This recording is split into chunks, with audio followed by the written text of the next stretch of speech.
begins to turn around why the girls don't get equal access to internet access or the technologies.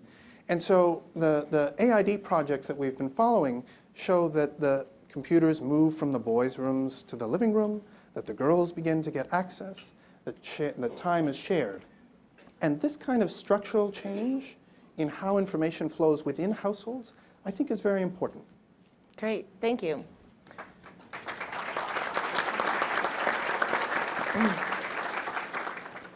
So let's have, Majid, I'd love to hear from you. You were actually involved from London, as I understand it, during the Egyptian protests, helping to receive information, coordinate, disseminate information. Can you tell us a little bit about what you were actually doing and what you were seeing?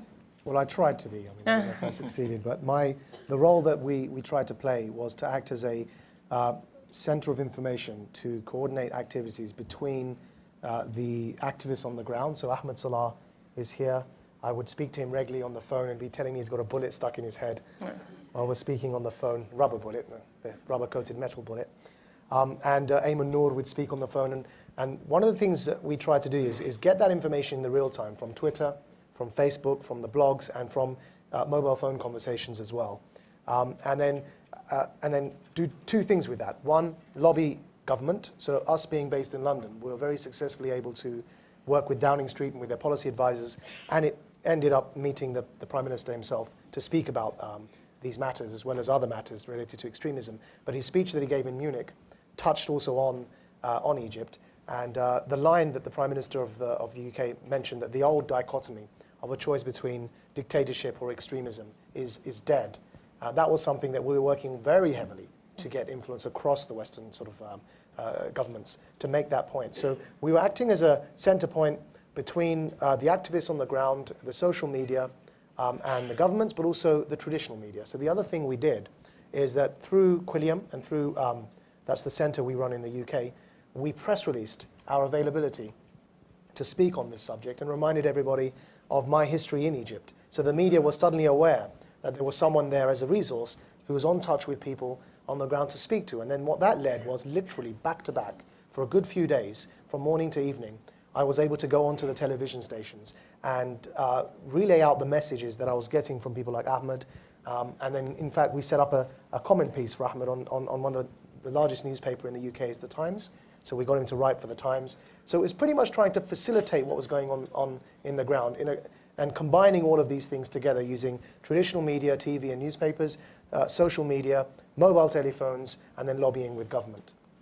And how do people find out about you, know to follow you? Like I always struggle with when I go to Twitter, I don't know what the trending hashtags are. Or how do people know that Quilliam exists and that that's a source for good information? Well, in our case, all we had to do really was remind everybody that Quilliam, because Quilliam is associated with challenging extremism, but that we have very interesting people working for us. We have, for example, somebody who acted as a mediator between the old Libyan regime, thankfully the old Libyan regime, and the Libyan Islamic Fighting Group. And he orchestrated a peace between them. And he's somebody who fought with bin Laden in Afghanistan against the Soviets and then turned his back on bin Laden when bin Laden turned his war towards the West. So we have those types of people working at Quilliam. We have somebody else who was taken as a hostage in Iraq by the terrorists there, the jihadist terrorists. And they actually tried to they actually did video a mock execution of this man. And he's working at Quilliam. So we have very interesting people. And what we then tend to do is remind through press releases, the media, of the sorts of resources we have available. So in this case, what we did is we sent out a press release reminding people of my own history in Egypt. But of course, what's crucially important there is Twitter and the Twitter accounts that we have, the Facebook profiles that we have, and constantly reminding people through updates of the role that we could play. And I think that's the really important thing, that people's memories are fickle. You have to constantly remind people of the role that you can play, and that's why social media is actually really important for that, because there's only a certain amount of press releases you can put out.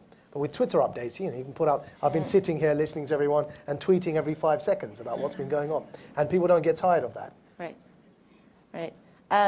Do you worry at all about the security aspect of this, of putting your name out there, talking about your friends, or? I think touching upon Pakistan now, that's where there's probably more of a security risk. We have set up a movement in Pakistan called Khudi, which is it's the first counter-extremism social movement working on the grassroots with students to inoculate young Pakistanis against the extremist narrative and to promote a genuinely democratic culture through civic action. And our work in Pakistan, I mean, we have to be very careful. Of course, there have been assassinations of late, not just of bin Laden, which is not a bad thing. It's the assassinations of the good guys. The governor of Punjab, Salman Taseer, was killed by his own bodyguard for speaking out against blasphemy. We just hosted his daughter, Sharbanu Taseer, in London to speak about her experiences from a very human angle. So that's where we have to be very careful. But again, as Dr. Saad said, if you're not prepared to make these sacrifices for the cause, then change is impossible. You have to be prepared to sacrifice for that. Wow. I probably have 20 more questions, but we'll come back to you. Ian Schuler from the State Department, can you give us just an introduction of the work that the U.S. government is doing and your work in particular?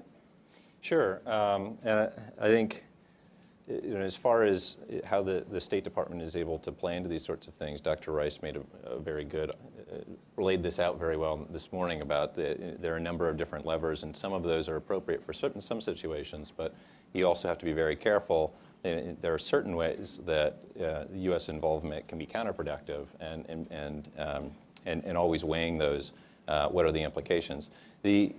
Particularly around the use of technology to support movements, I think this is an area where it's even more of an enabling and supporting role, and recognizing that this isn't about external forces, this isn't even about technology, it's about the people on the ground who have aspirations that they want to have heard, and what can you do to provide tools that support those nascent movements.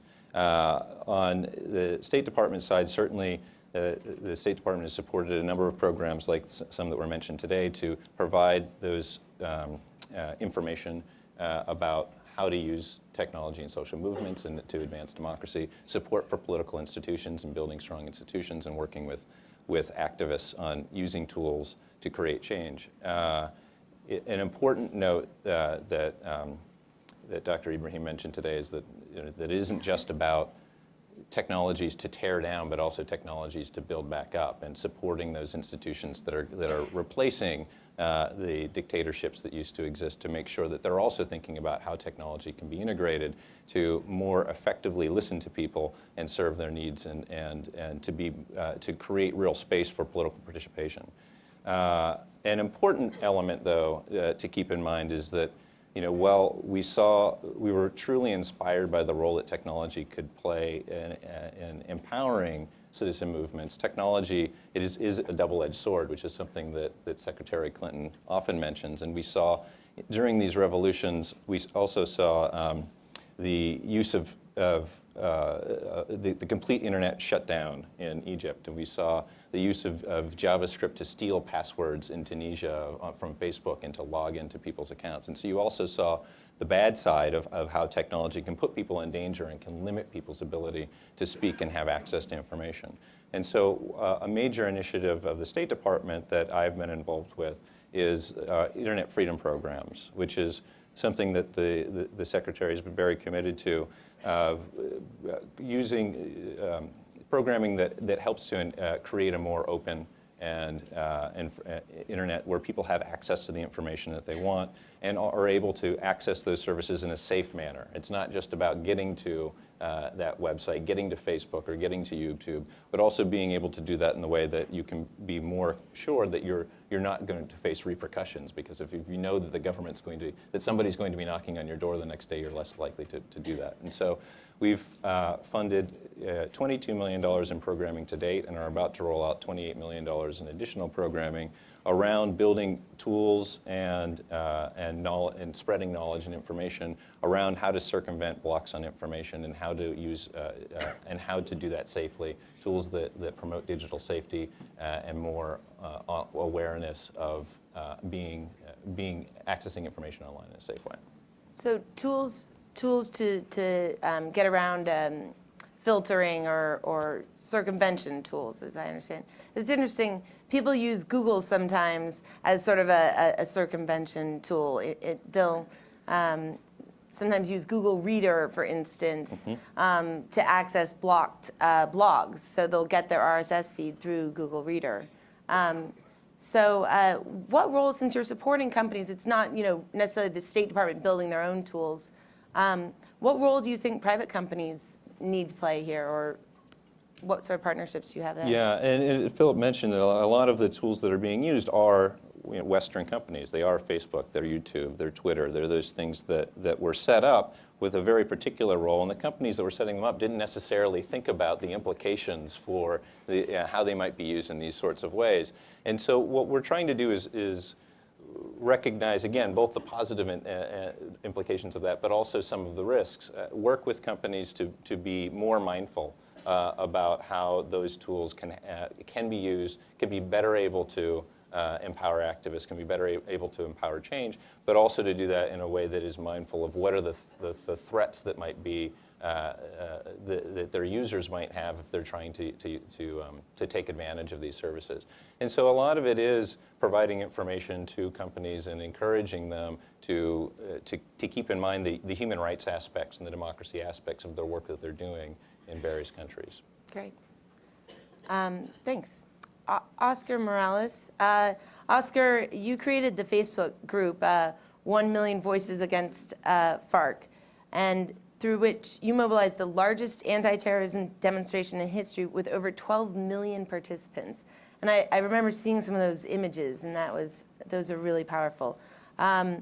So what have you learned about the role of social media in today's freedom movement, and why do some movements that use the internet succeed and some don't? You obviously had one of the most successful ones. What can you tell us?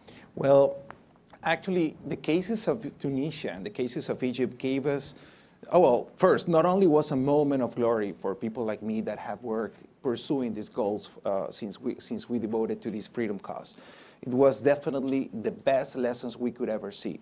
Why? Because before that, in 2009 and 2010, we have been in the United States and all across this intellectual world of analysis, of understanding what is the role of social media. Social media was losing the fight.